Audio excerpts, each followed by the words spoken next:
He is Allah, other than whom there is no deity, the King, the Most Holy, the Peace, the Believer, the Dominator, the Mighty, the Ever-Cumbler, the Lofty.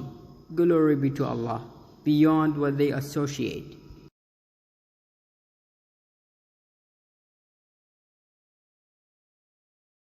I've read many topics and I did not find a topic more important than knowing the names and attributes of Allah.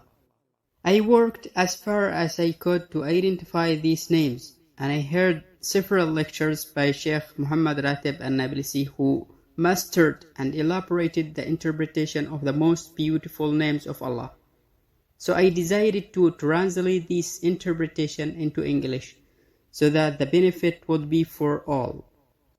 To know that Allah is the creator of the earth and the sky is not enough for you as a Muslim or as a human being, because everyone in the world almost knows that Allah is the creator of everything. Allah has 99 dignified names and everyone has to know them very well. The Prophet Muhammad said, Allah has 99 names and whoever counts them enters paradise, Jannah. But it doesn't mean just counting. It is to know each one's meanings in detail, to wonder in their dimensions, and to understand their principles.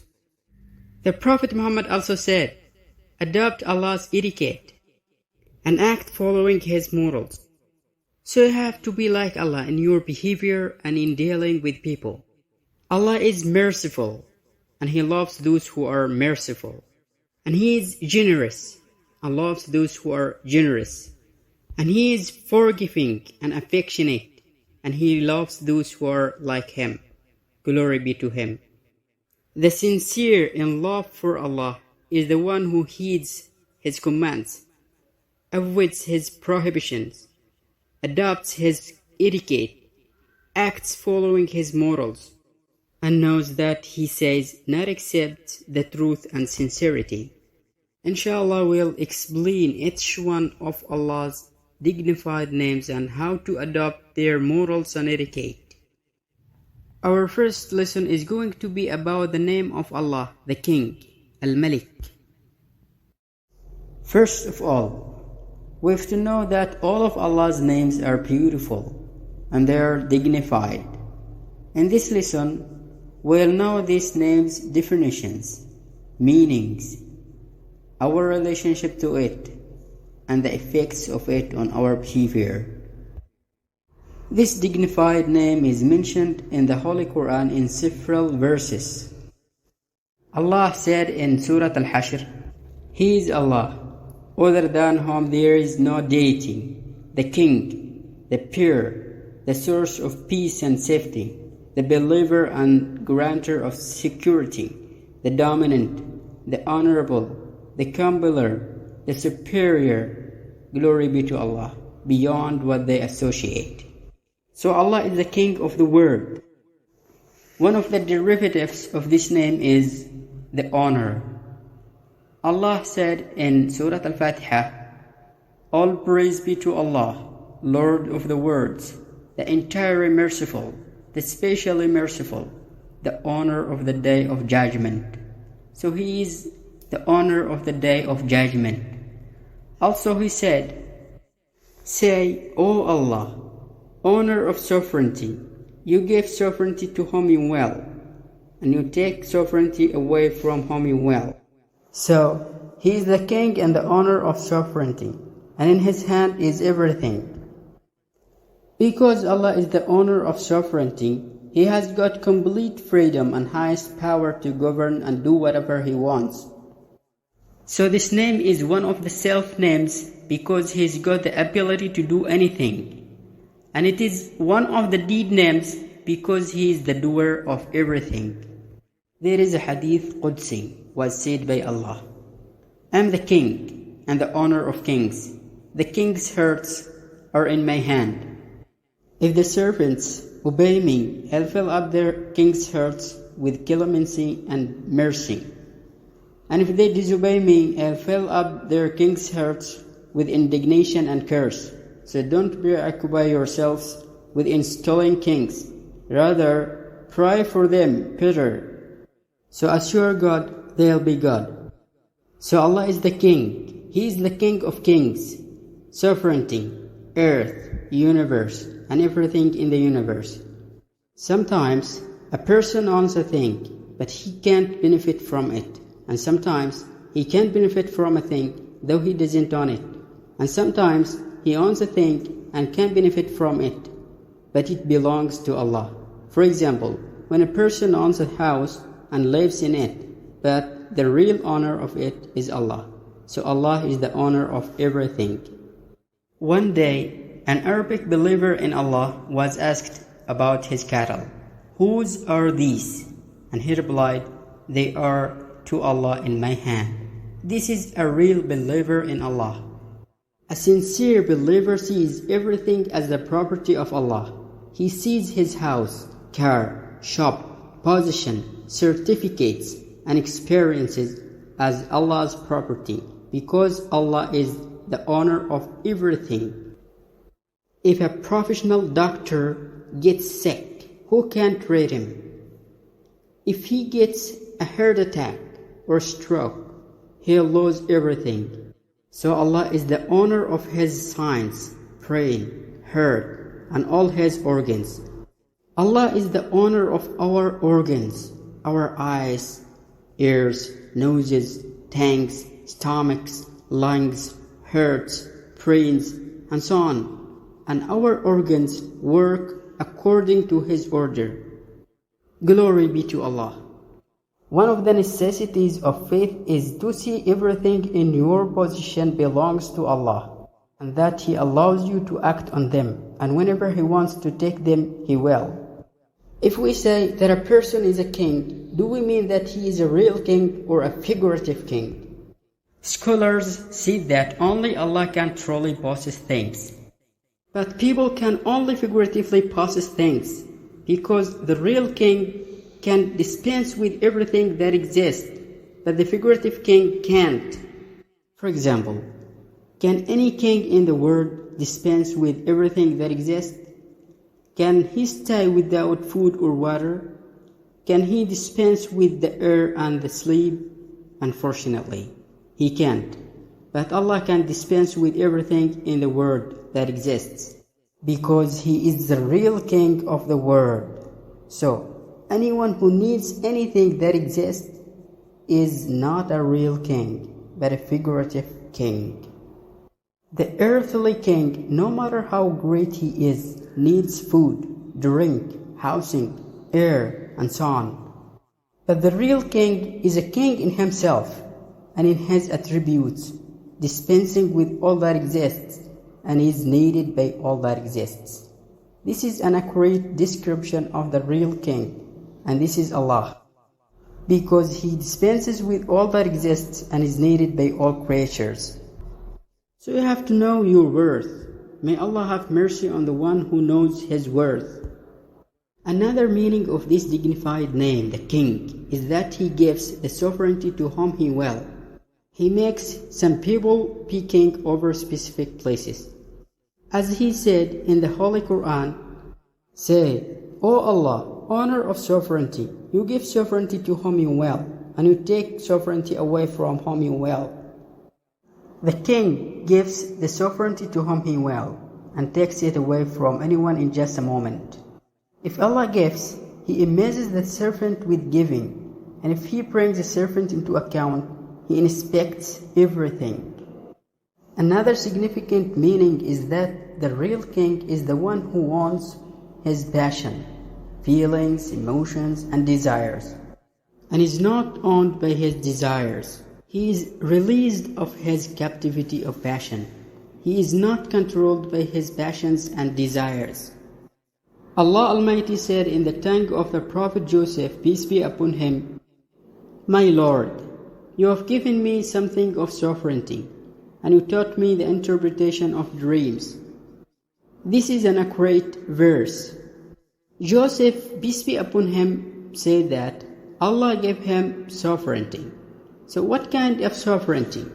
You might have thought the sovereignty was the honesty and the authority in Egypt's coffers, but not just these. When Joseph, peace be upon him, was invited by a woman with a great position and beauty, he sought the refuge of Allah. He said, Allah forbids. He is my Lord. He has made a good residence for me. Indeed, sinners never succeed. Most interpreters of the Holy Quran said that Allah gave him real sovereignty, which is the ability to own and control his desires. He owned himself. He took control over his desires, passion, feelings, and emotions. He was not ruled by those passions. He was not ruled by his lust. To have houses, cars, children, lands, gardens, or even a whole country means you have got impermanent sovereignty. But the permanent authority is to have control over your desires. So if you control your desires, then you are a king, because you will be blessed in the mundane life and in the hereafter. If you control your lusts and desires, you are a king. If you go back to Allah and control yourself from committing sins, you are a king. But if you are following your lusts and desires, you are owned by them. In other words, if your mind guides you, you are a king. And if your lusts guide you, you are owned. One of the greatest European leaders who achieved great victories in the Second World War said, "We owned the world and we did not own ourselves. We are weak in front of ourselves." Sometimes a big character is seduced by a woman. He collapses and dissolves in front of her beauty, so he is owned. All people have two weak points, money and woman.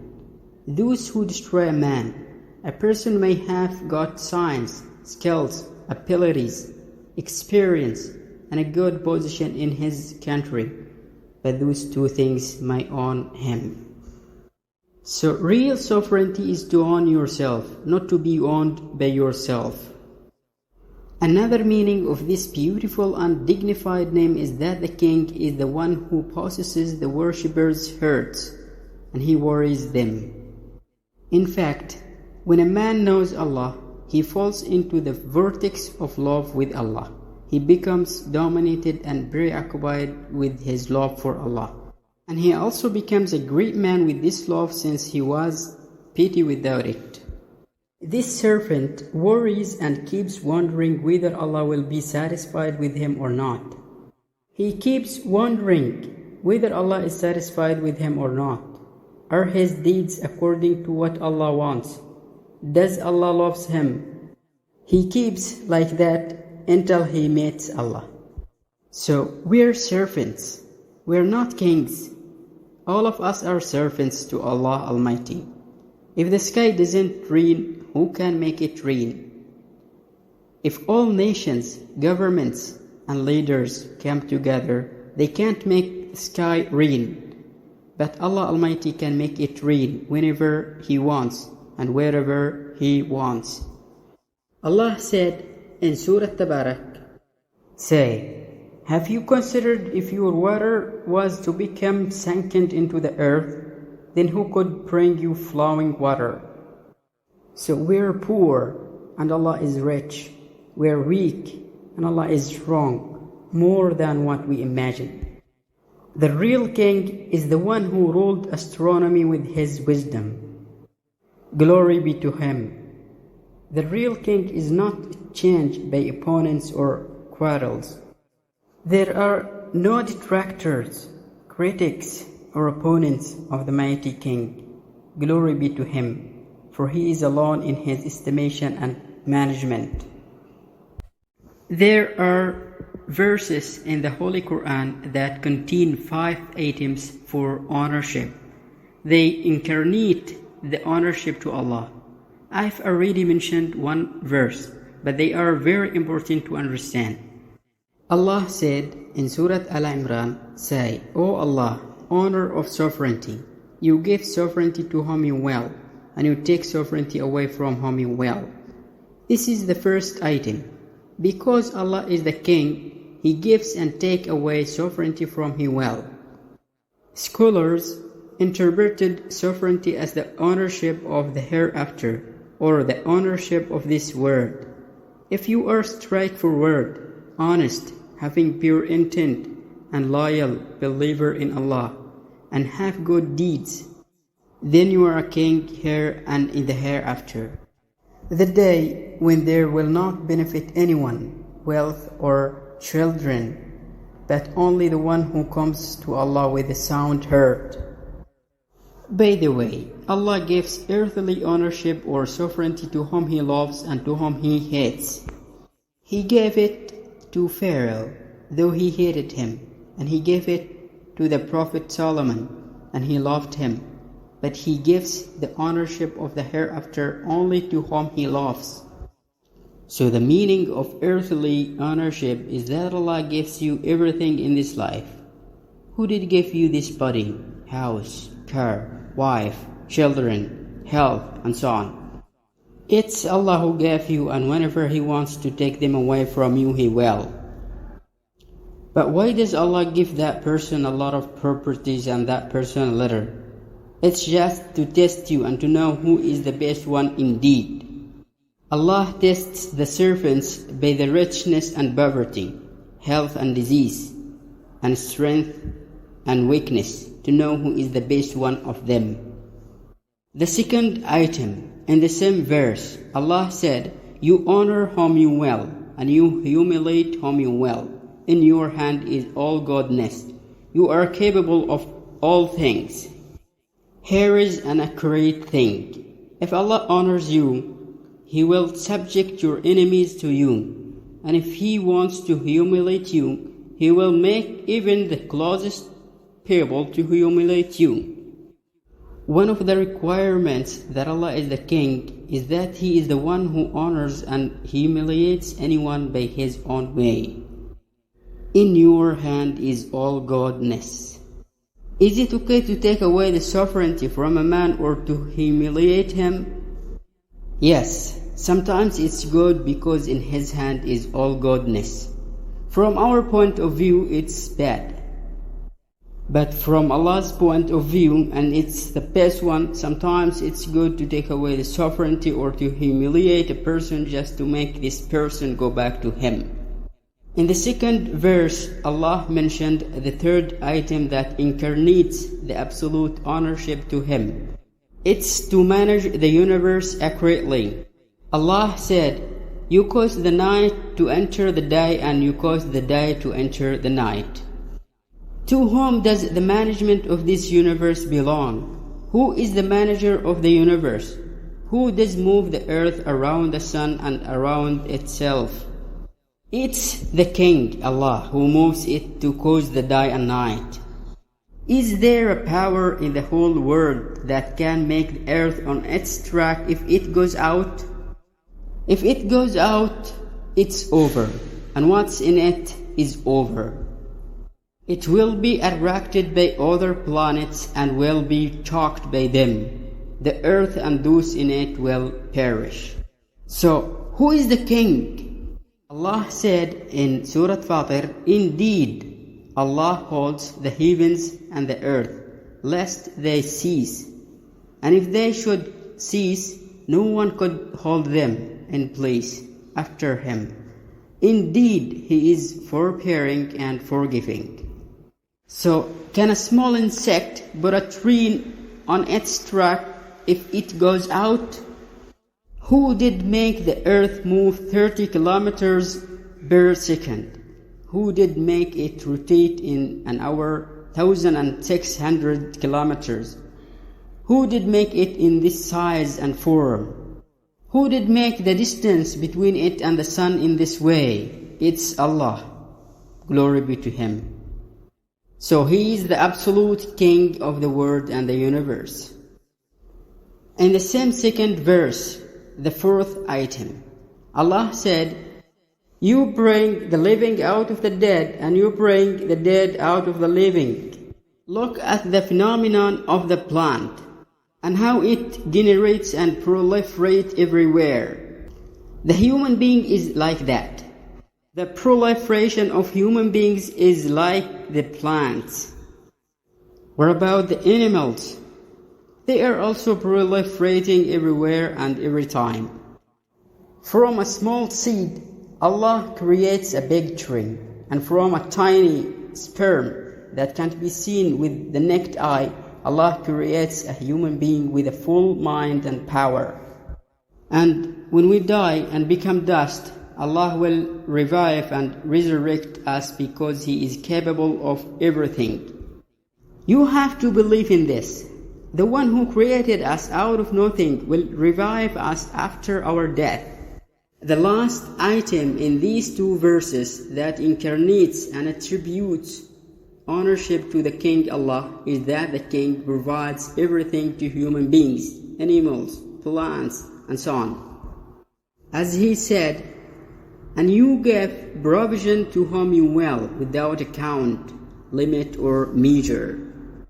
So, the absolute sovereignty of the King Allah is represented in 5 items: giving and taking away the sovereignty from anyone, honoring and humiliating anyone for some purposes, causing the day and night, bringing the living out of the dead and the dead out of the living, and giving provision to whom He will without account. You have to understand this point. Wellness or healthiness is richness. When you are healthy, it means that you are rich, even if you don't have pounds. Because if you are sick and rich, you will spend your wealth on illness. And there are many examples of this. So, who is the king? Is this weak man a king? If you have kidney disease and the doctor decides an operation for eradicating your kidney, how many dollars will you spend to buy one kidney? Think of that. You are overwhelmed by Allah's boons. Allah said, "And if you try to enumerate the favors of Allah, you will not be able to count them. Allah is forgiving and merciful." Your body is full of bones. The kidney, the heart, the liver, the stomach, the brain, and so on are boons from Allah to you, and Allah is the owner of them. So you have to appreciate those boons, and you have to be thankful and gratitude for Allah all the time. Now you know why is not a man an absolute honor, because Allah favors him with His blessings, and because this man can't dispense with anything that exists. Harun al-Rashid was asked by his clever minister about a cup of water. The minister asked, "O commander of the faithful, how much would you buy this cup if it was withheld from you?" Then Harun al-Rashid replied, "With half of what I have." Then the minister asked him again, saying, "If you drink it and it can't get out, how much you will buy to get it out?" Harun al-Rashid replied, "With my other half." Then the minister said, "So yours is equal to a glass of water." It means that his kingdom, sovereignty, and everything he had equal to a glass of water. So, who is the king? Once upon a time, there was a drought in a village, and there was a slave. That slave was very happy, and one of the believers asked him, "Why are you happy? And this year is barren." And that servant said, "Why should I be anxious? And my master has enough provisions." The believer was surprised, and he told himself, "So why should I be anxious, and my master and king is Allah, and He is the king of the kings, and He has everything." So we have to know that our king is Allah, and He has more than enough provisions for us and all creatures. One of the etiquettes of faith that Allah is the king is that the servant must be more trustworthy with what is in Allah's hand than what is in his hand. So if you want to be the richest person, be more trustworthy with what is in Allah's hand than what is in your hand. If you want to be the strongest person, depend on Allah. If you want to be the most generous person, fear Allah. Whoever knows that Allah is the King would disdain to humble himself to anyone. If you know very well that Allah is the only King, you will despise humiliating yourself to anyone by asking for help or anything. It's not good for you as a Muslim to humiliate yourself to a person that is one creator of the King. However, you must humiliate yourself to the King. Whoever knows that Allah is the King will dispense with people and their wealth, properties, abilities, and strength. So you have to ask the King. You have to trust Him. You have to pray for Him and ask Him whatever you want, and He will give you. Allah said in Surah Al-Baqarah, "And when my servants ask you, O Muhammad, concerning me, indeed I am near. I respond to the invocation of the supplicant when he calls upon me. So let them respond to me by obedience and believe in me, that they may be rightly guided." If you trust Allah, He will not disappoint you. Whoever sits with a rich man and humiliates himself to him in order to obtain money or something like that will lose 2/3 of his religion. So be careful. You might lose your faith by asking a rich man anything humiliatingly. Now, be a king in this life and you will be a king in the hereafter. But how can you be a king in this life? How? Dispense with people and their properties. Dispense with everything in the world and know that everything is impermanent. Everything on this earth is perishable. Everyone and everything will perish. You have to know this very well and do the best deeds for the hereafter, and you will be a king here and in the hereafter. Here, you will be a king in yourself. Al-Hasan al-Basri was asked, "How did you get this position?" And he replied, "By dispensing with the word and people's need for my knowledge." I don't mean to be arrogant to people or to boast about yourself or something like that. What I mean is to not covet the word and people's property. You can associate them, and you have to be good to all people. By the way, you can possess people's heart with your behavior. The prophets of Allah, peace be upon them, possessed people's hearts with their benevolence and noble dealing with them. They were good and merciful to the servants, so they possessed their hearts. You have to be like those prophets, peace be upon them. Now, Allah said in Al-Hadith Al-Qudsi, "I am the ever-living, who does not die. So come to me, obey me, and I will make you live and not die forever." Allah is an eternal King, and He wants us to obey Him, to make us eternal kings in the hereafter. When a person is buried in a grave on the first night, Allah says to him, "My servant, they buried you in the dust. They have returned and left you, and if they had stayed with you, they would not have benefited you. And there is only me with you, and I am the ever-living who does not die." Be with Allah, and He will be with you forever. Be with Him, pray for Him continually, and ask Him the paradise. Allah said in Surah Al-Imran, "And hasten to forgiveness from your Lord, and a garden, paradise, as wide as the heavens and the earth, prepared for the righteous." Who are the righteous people?